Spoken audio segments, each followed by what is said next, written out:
Hello, Namaskaram and welcome to my channel. And I'm Pooja. Rajinikanth ഒരു തടവ സൊന്നാൽ ഞാൻ 100 തടവ സൊന്ന മാതിരി എന്ന് പറഞ്ഞ പോലെ ഒരു തടവ കഴിച്ചാൽ 100 തടവ കഴിക്കും എന്ന് ഗ്യാരണ്ടി ഉള്ള ഒരു കറിയാണ് ഇന്ന് ഉണ്ടാക്കാൻ പോകുന്നത്. അത് ചപ്പാത്തിക്കും പൂരിക്കും ദോശയ്ക്കും ചോറിനും എല്ലാത്തിൻ്റെയും കൂടെ ബെസ്റ്റ് കോമ്പിനേഷൻ ആയിരിക്കും ഫോർ ഷോർ. ഓക്കെ, അപ്പൊ ഈ ടേസ്റ്റി ആയിട്ടുള്ള പൊട്ടേറ്റോ കറി എങ്ങനെ ഉണ്ടാക്കുന്നത് നോക്കാം. സോ പോകുന്നതിന് മുൻപായിട്ട് ഒരു റിക്വസ്റ്റ് ഉണ്ട്. നിങ്ങൾ ആദ്യമായിട്ടാണ് എൻ്റെ ചാനൽ കാണുന്നതെന്നുണ്ടെങ്കിൽ എന്ത് ചെയ്യണം? സബ്സ്ക്രൈബ് ചെയ്യണം. Okay, so let's go in the kitchen. Video skip ചെയ്യാതെ മുഴുവൻ കാണണേ. ലോകത്തെ ഏറ്റവും കൂടുതൽ ആളുകൾക്ക് ഇഷ്ടമുള്ള വെജിറ്റബിളായ പൊട്ടേറ്റോ കൊണ്ട് നമ്മൾ ഇന്ന് ഉണ്ടാക്കാൻ പോവാണ് ആ ഡെലിഷ്യസ് ആയിട്ടുള്ള ടേസ്റ്റി ആയിട്ടുള്ള കറി.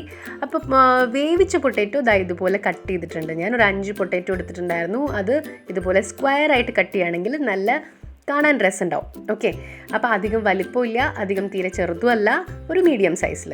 എന്നിട്ട് നമുക്ക് ആദ്യം തന്നെ ചെയ്യേണ്ടതെന്ന് വെച്ചാൽ എണ്ണ ചൂടാക്കിയിട്ട് അതിലേക്ക് കൈയോടെ ഈ പൊട്ടേറ്റോ കഷ്ണങ്ങൾ അങ്ങ് ഇടുക എന്നുള്ളതാണ്. ഇടുമ്പോൾ കൈ പൊള്ളാതെ ശ്രദ്ധിക്കും. എൻ്റെ കൈ പൊള്ളി, അതുകൊണ്ടാണ് ഞാൻ പറഞ്ഞത്. ഓക്കെ, അപ്പോൾ വളരെ സ്ലോ ആയിട്ട് ഇതുപോലെ ഓരോന്നോരോന്നായിട്ട് ഇട്ടാൽ മതി. ഈ പൊട്ടേറ്റോ ഇങ്ങനെ ഫ്രൈ ആവുന്ന ആ സൗണ്ട് കേൾക്കാൻ തന്നെ നല്ല രസമാണ്. ഓക്കെ, അപ്പോൾ പൊട്ടേറ്റോ ഇങ്ങനെ ഫ്രൈ ആയിക്കൊണ്ടിരിക്കുന്ന സമയം കൊണ്ട് നമുക്ക് കുറച്ച് കറിവേപ്പിലയും കൂടെ അതിൻ്റെ കൂടെ ഇട്ട് കൊടുക്കാം. അപ്പോൾ കുറച്ചുകൂടി നല്ല ഫ്ലേവർ കിട്ടും കറിവേപ്പിലയുടെ, അതിന് വേണ്ടിയിട്ടാണ്. അപ്പോൾ നമുക്ക് ആ സമയം കൊണ്ട് 2 സവോള എടുത്തിട്ടുണ്ട്. അപ്പോൾ നിങ്ങൾ പൊട്ടേറ്റോ എത്ര എടുക്കുന്നോ അതിനനുസരിച്ച് വേണം സവോള എടുക്കാനായിട്ട് കേട്ടോ. അപ്പോൾ 5 പൊട്ടേറ്റോയ്ക്ക് ഞാനിപ്പോൾ 2 സവോളയാണല്ലോ എടുത്തത്. ഇനി സവോള വളരെ എളുപ്പത്തിൽ തൊലി കളയാനായിട്ടുള്ളൊരു ചെറിയ സൂത്രം പറഞ്ഞുതരാം. സവോളയുടെ തലയും വാലും അങ്ങ് കട്ട് ചെയ്ത് കളയാം. എന്നിട്ട് ഇതുപോലൊരു വര അങ്ങ് വരയ്ക്കാം. ഓക്കെ, എന്നിട്ട് ഇതുപോലെ അങ്ങ് പൊളിച്ചു കഴിഞ്ഞിട്ടുണ്ടെങ്കിൽ വളരെ ഈസി ആയിട്ട് നമുക്ക് ഉള്ളിയുടെ തൊലി കളയാൻ പറ്റും. ഓക്കെ, അപ്പോൾ ഇത് ബിഗിനേഴ്സിനുള്ള ഒരു ടിപ്പാണ് കേട്ടോ. എക്സ്പേർട്സിന് ഇതൊക്കെ ചിലപ്പോൾ നേരത്തെ അറിയുന്നുണ്ടാവും.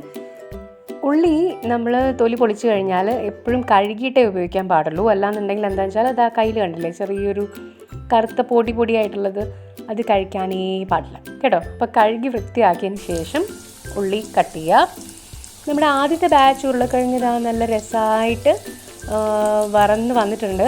ചെറുതായിട്ട് മുകളിലൊരു ബ്രൗൺ കളർ വന്നു തുടങ്ങുമ്പോഴേക്കും നമുക്ക് എടുക്കാം. വല്ലാതെ നമുക്ക് ക്രിസ്പി ആക്കണ്ട കേട്ടോ, ഉപ്പേരി പോലെ, അതായത് വറുത്ത ഉപ്പേരി പോലെ ആക്കണ്ട.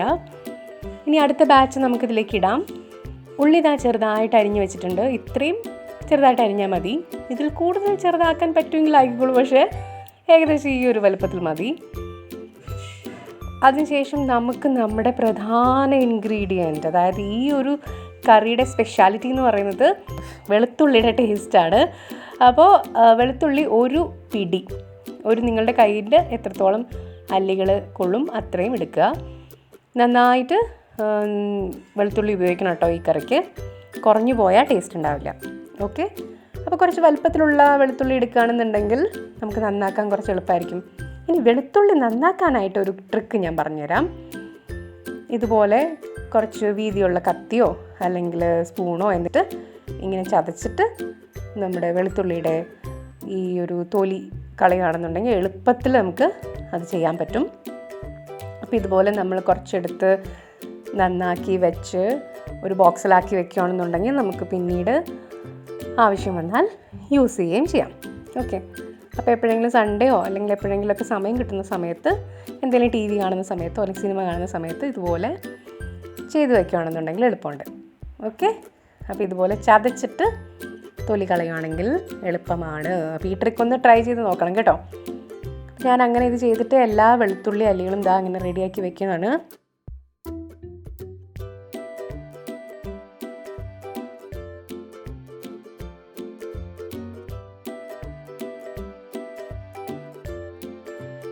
അപ്പോൾ വെളുത്തുള്ളിയും ഉള്ളിയും റെഡിയാക്കി വെച്ചിട്ടുണ്ട്. ഇനി നമുക്ക് എണ്ണ ചൂടാക്കാം. ഞാൻ നമ്മുടെ ഉരുളക്കിഴങ്ങ് വറുത്തെടുത്ത ആ എണ്ണ തന്നെയാണ് ഉപയോഗിക്കുന്നത്.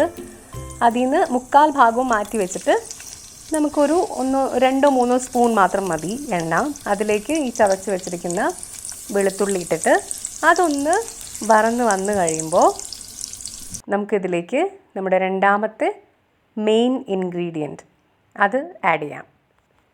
സത്യത്തിൽ കൊല്ലം മുളകാണ് ഇതിലേക്ക് ആഡ് ചെയ്യേണ്ടത് കേട്ടോ, എന്നാലാണ് അതിൻ്റെ ശരിക്കുള്ള സ്വാദ് ഉണ്ടാവുള്ളൂ. പക്ഷേ ഞാൻ എളുപ്പത്തിനും പിന്നെ ഇവിടെ അധികം ആരും എരിവ് ഉപയോഗിക്കില്ല അത്ര അധികം, അതുകൊണ്ട് ഞാൻ അതിന് പകരം കാശ്മീരി ചില്ലി പൗഡറാണ് ഒരു വലിയ സ്പൂണ് ഇതിലേക്ക് ഇട്ടിട്ടുള്ളത്.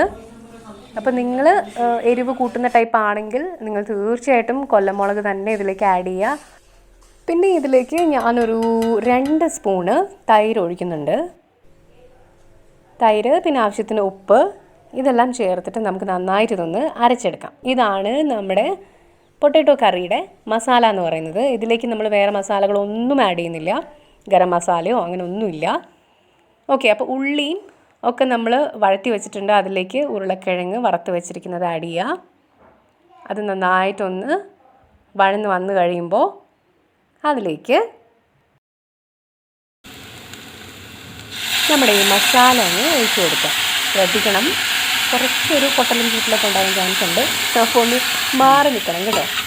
എന്നിട്ട് നന്നായിട്ട് നിന്ന് ഇതിലേക്ക് പിടിക്കുന്ന രീതിയിൽ ഇളക്കി കൊടുത്തിട്ട് ഒരു 2 മിനിറ്റ് അടച്ച് വയ്ക്കുക. ഓക്കെ, അപ്പോൾ ആ എണ്ണയിൽ കിടന്നിട്ട് ഈ മസാലയും എല്ലാം കൂടെ ഈ പൊട്ടയിലും ഉരുളക്കിഴങ്ങിലേക്ക് നന്നായിട്ട് പിടിച്ചോളും.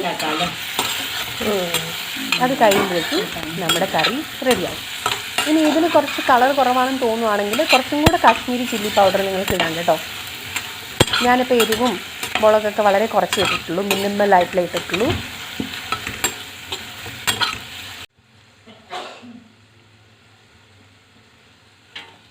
കുറച്ച് കറിവേപ്പില അവസാനം ഇട്ട് കൊടുക്കുന്നത് എപ്പോഴും നല്ലതാണ്, അത് ആ ഒരു ഫ്ലേവർ കൂടുതലായിട്ട് കിട്ടാൻ വേണ്ടിയിട്ട്.